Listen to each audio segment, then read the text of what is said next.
For our last activity in chapter 23, we're going to explore the Hoffman elimination as opposed to the Hoffman rearrangement. And we're going to look at the Cope elimination as well. So the eliminations are at the end here and here. Remember, during elimination, you make a new pi bond, always. And usually a base is involved to take an H from a special position called beta. And you make a double bond between alpha and beta. And a leaving group leaves from alpha. All of that came from chapter 9. All right, elimination. To set up the Hoffman, we got to do some things first. You take an amine. Can be primary, secondary, or tertiary. And you make it undergo what's called exhaustive methylation. I just like saying it. I don't know why. Exhaustive methylation. Why is it called that? Does it make you tired? Is that why? No, it's because you put as many methyls on that nitrogen as possible. You exhausted all possibilities of methylation. There you go. And it's all very simple. You're going to love this mechanism. Just going to love it. SN2, backside attack, leaving group leaves. Congratulations, you put your first methyl group on there. And what do we got here? If you want to try a circle here, this is legal. Everything except for the NH, right? And it's connected to the N twice. Connected to the N twice. Look at that. You like that? Should I make the N a different color so you can see it better in there? There you go. And you made I minus.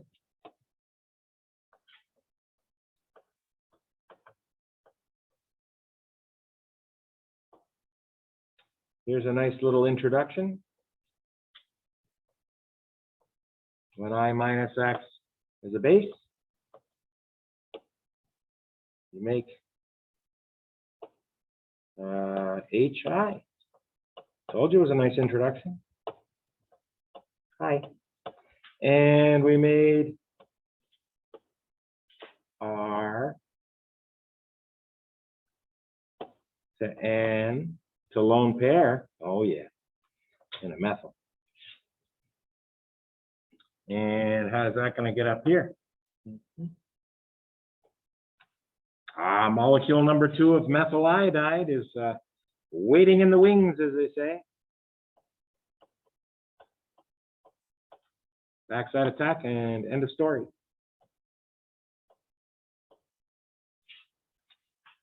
That is not hard, is it? No. And here's a rare example where I do actually want the inorganic mechanism. Inorganic. I want you to show me how silver iodide precipitate is made. Precipitate. That's what solid is, right? Yeah. Well, we have an I minus, and it's going to meet up with silver plus. So silver oxide is really Ag plus and O2 minus.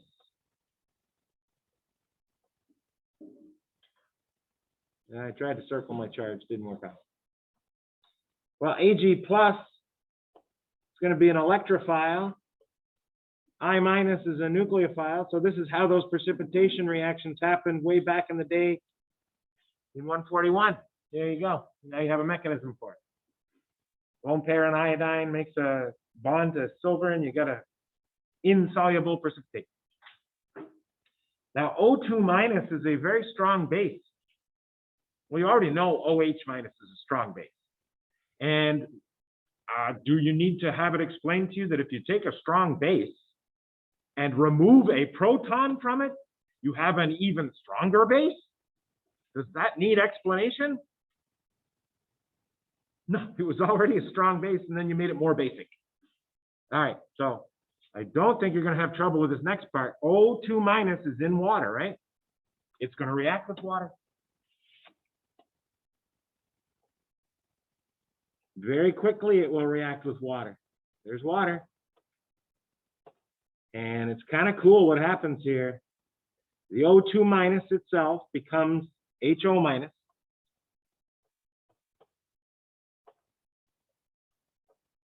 And the hydroxide becomes HO minus. So really, you made two hydroxides, didn't you? Think about it. You made two. And that's where this comes from, right here.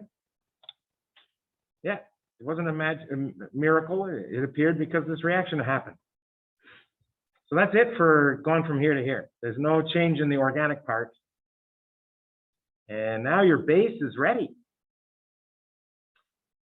You exchange this ion for a hydroxide. We call it ion exchange. Pretty nice, huh? Ion exchange. And it's a base. What hydrogen gets grabbed by a base in an elimination reaction? It's your last time. Let's see. No, this is the last time that you try to do that on a test. You tried that last test. Yes, at least twice. Those points didn't happen. Beta hydrogen is the only one that will let you make a pi bond between alpha and beta, because alpha has your leaving group. You attack alpha, the best you can do is what's called an SN2 reaction. Don't attack an alpha H. It doesn't get you anywhere. Attack an alpha, a beta H. You want the beta? Here's the beta. Here it comes. Beta, alpha, makes pi between alpha and beta. So there's the first arrow, second arrow, sigma becomes pi. We are pros at this mechanism. We just don't even know it anymore. And there's your lone pair, in case you want to see it there. So that's not bad. You don't even have to draw a molecule here. Isn't that nice? Same story on the bottom one, except that's not where the pi ended up. It ended up down here. That must be the beta position in the alpha. And yep, there was an H on the beta position. Oops, I made a mistake. These are clearly, says equal. Those aren't equal. I didn't copy paste this extensively as I should have. All right, can you fix it, please? It should look like the one right above it. I don't even know how that happened. Yeah. Wow, okay. Does it look like the one? No, not quite. Not quite. There we go. Can you fix it so it looks like that?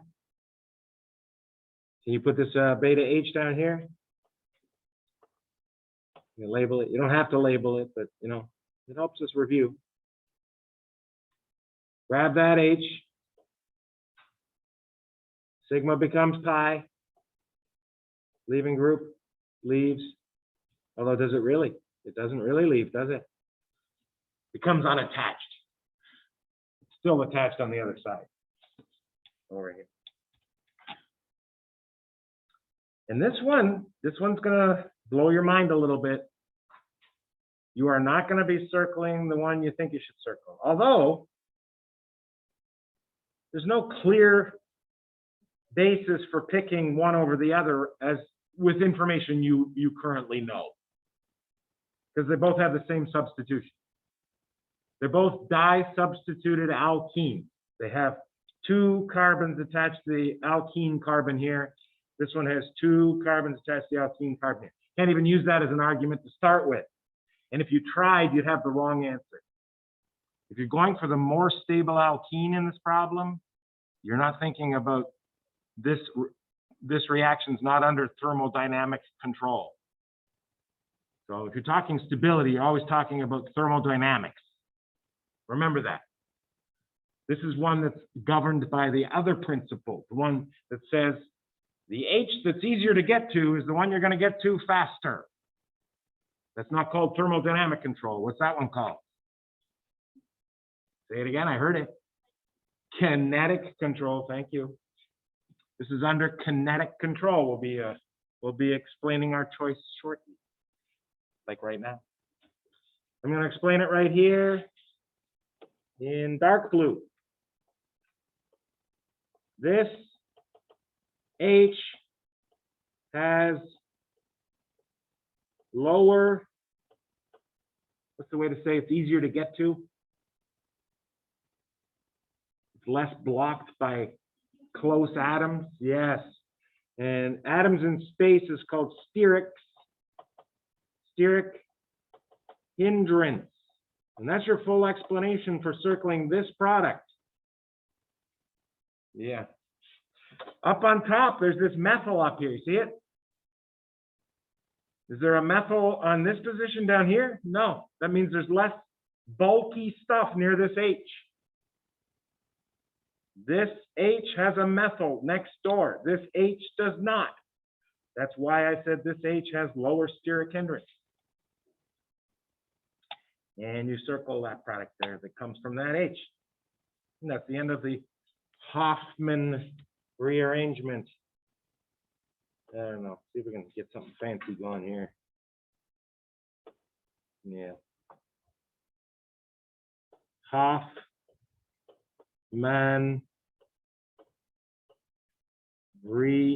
oh no, it's elimination. Yeah, rearrangement was something else, wasn't it?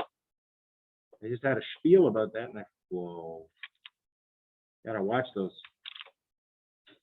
big erasers. Hoffman Elimination. Uh-oh. Circle the major product and explain your choice. Kind of got erased there. Sorry about that. Yeah, there you go. Bottom one, not even asked for major and minor. It's the Cope elimination.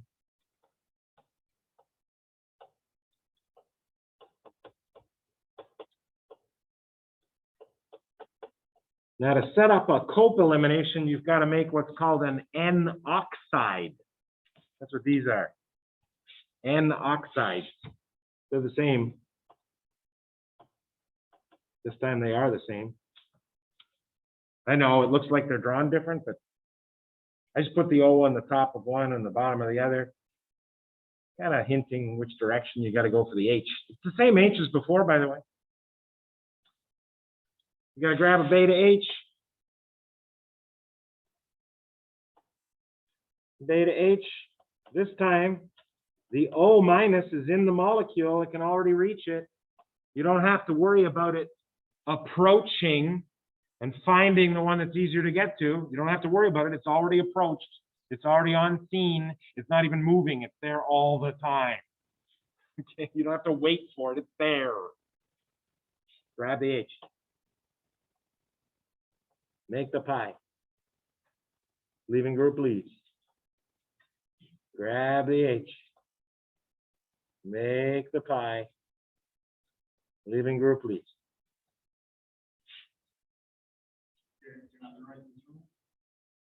The reach is 5 atoms. Count 1, 2, 3, 4, 5 atom reach. Happens in the same molecule. Anything beyond 4 is okay. This one, I'm not even going to give it away. C, fall 21, T3, T. Oh, yeah. I love it. And I'll look for a way to sneak it in as a bonus on your test. Look at that. My goodness. Love it. We're stopping.